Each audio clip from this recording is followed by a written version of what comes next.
광주 CBS 주간 교계 소식입니다.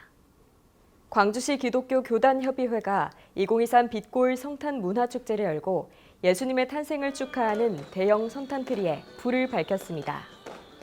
광주시 기독교 교단협의회 대표회장 정태영 목사는 성탄 메시지를 통해 참빛으로 오신 예수님의 탄생에 감사하고 십자가에서 구속하신 은혜를 믿어야 한다며 구원받은 그리스도인으로 제대로 살아갈 때 광주에 하나님의 역사가 일어날 줄로 믿는다고 말했습니다.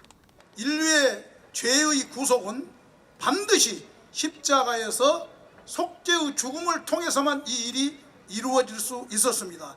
따라서 진정한 성탄의 의미는 십자가까지 바라봐야 진정한 성탄의 의미가 있어질 뿐만 아니라 우리에게 성경에서 말하는 빛도 평강도 그때 비로소 이루어질 수 있습니다.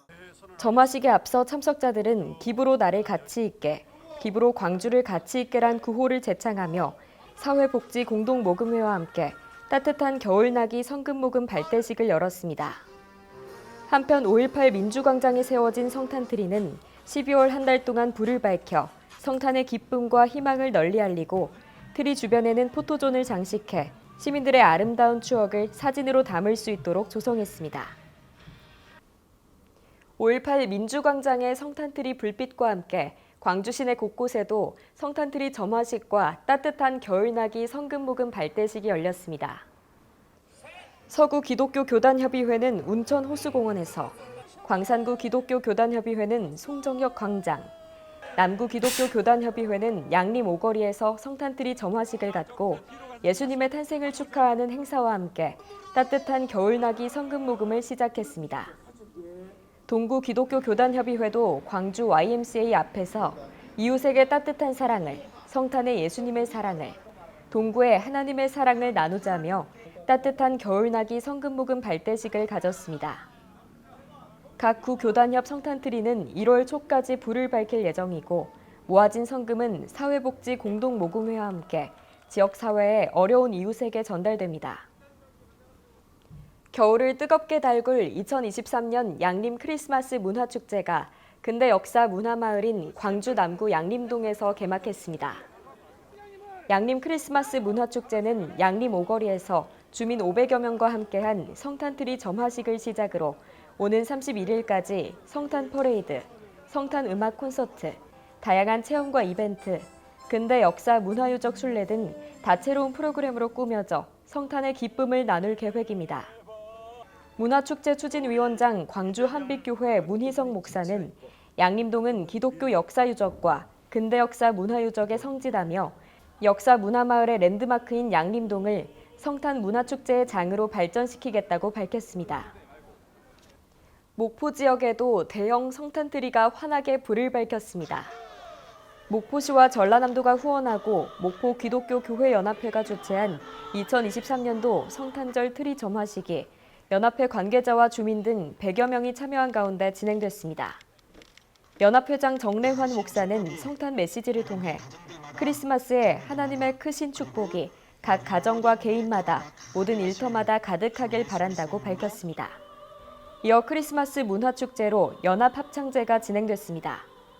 이번 연합합창제에는 목포 연합장로찬양단과 북교동 성결교회, 세목포 제일교회, 대성교회 등 14개 교회와 단체가 참여해 찬양으로 크리스마스의 기쁨을 나누며 트리 문화축제의 시작을 알렸습니다.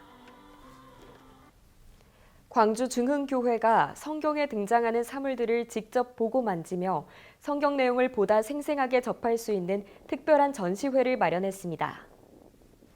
성경을 먹다, 입다, 쓰다란 주제로 사흘간 열린 이번 성경사물 전시회는 구약시대 유목문화 생활용품부터 전쟁용품, 향신료, 음식, 의복 등 성경에 등장하는 다양한 물품 200여 점이 전시됐습니다.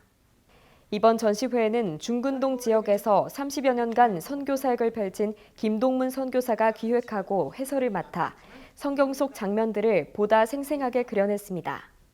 성경 속에 있는 이들이 살던 일상 속에 하나님이 찾아오셔서 그 일상을 살던 이들이라면 능히 알 수 있는 그런 사물들과 상황들을 활용해서 말씀을 하셨었는데 저희들은 성경을 보면서 쓰여진 글자의 특정한 단어의 많이 몰입하는 그런 경향들이 상당히 있다 싶습니다. 그리스도의 일상을 알면 우리가 생각했던 것보다 성경이 훨씬 살갑게 다가올 수 있겠구나 하는. 전시회는 누룩 없는 전병과 돌아온 탕자 비유에 나오는 쥐엄 열매, 여리고 대추야자와 헤브론 건포도 등을 참석자들이 직접 맛보며 지식과 정보 위주로 접근하는 성경 읽기를 벗어나 당시 상황을 이해하고 성경 이야기를 입체적으로 재현해 볼 수 있는 체험 등으로 진행됐습니다. 목포 양동제일교회는 줄 때 기쁨이 오고 베풀 때 행복이 옵니다. 주님의 사랑을 나눕시다라는 구호로 17회 서로 사랑 나누기 발대식을 가졌습니다. 발대식에서 곽군용 담임 목사는 처음에는 연탄 나누기로 시작해 서로 사랑 나누기까지 교회는 주머니를 열어 구제하는 것이 사명이라고 생각하며 17년 동안 꾸준히 이 행사를 진행해 왔다며 주는 교회, 베푸는 교회에 복을 주시겠다고 하나님은 약속하셨다고 전했습니다. 목포 양동제일교회는 12월 24일까지 어려운 독거 과정에 연탄 배달과 쌀, 김장김치를 전달하고 소외계층 세대에는 사랑의 방한용품, 어려운 청소년들에게는 사랑의 선물 상자 등을 전하며 서로 사랑 나누기 행사를 진행합니다. 월드비전 광주지회가 2024 한국교회 목회전략 세미나를 개최했습니다. 강사로 초청된 목회데이터 연구소 지용근 대표는 흐름을 읽는 교회가 살아남는다며 교회 수축의 시대, 생존을 위한 한국교회의 새로운 사역전략 패러다임을 제시했습니다. 월드비전 광주지회장 리종빈 목사는 이번 2024 교회 트렌드 세미나를 통해 교회의 방향성에 대해 함께 고민하고 성장하는 계기가 되길 바란다고 밝혔습니다. 대한예수교장로회, 합동 목포선후회, 남선교회 연합회가 땅끝까지 이르러 내 증인이 되리라란 주제로 43회 정기총회를 열고 목포 백년로교회 조규찬 장로를 회장으로 선출했습니다. 개회 예배에서 백년로교회 서현성 목사는 우리도 주의 종으로서 내가 감당하기 어려운 일들이 있다 하더라도 성령님을 의지하고 복음을 위해서 생명까지도 내어놓은 믿음으로 나아가야 한다고 전했습니다. 42회기 회장 문동배 장로의 이임식에 이어 신임 조규찬 회장 취임식이 진행됐습니다. 저를 포함한 모든 임원들이 더욱더 열심히 주신 사명 잘 감당해서 하나님께 영광 돌리는 그런 한 해를 만들어 나가도록 노력하겠습니다. 신임 부회장에는 목포 주안교회 송현중 장로, 총무는 백년로교회 이효진 장로가 선출됐습니다. 지금까지 광주 CBS 주간 교계 소식이었습니다. 함께해 주신 여러분 고맙습니다.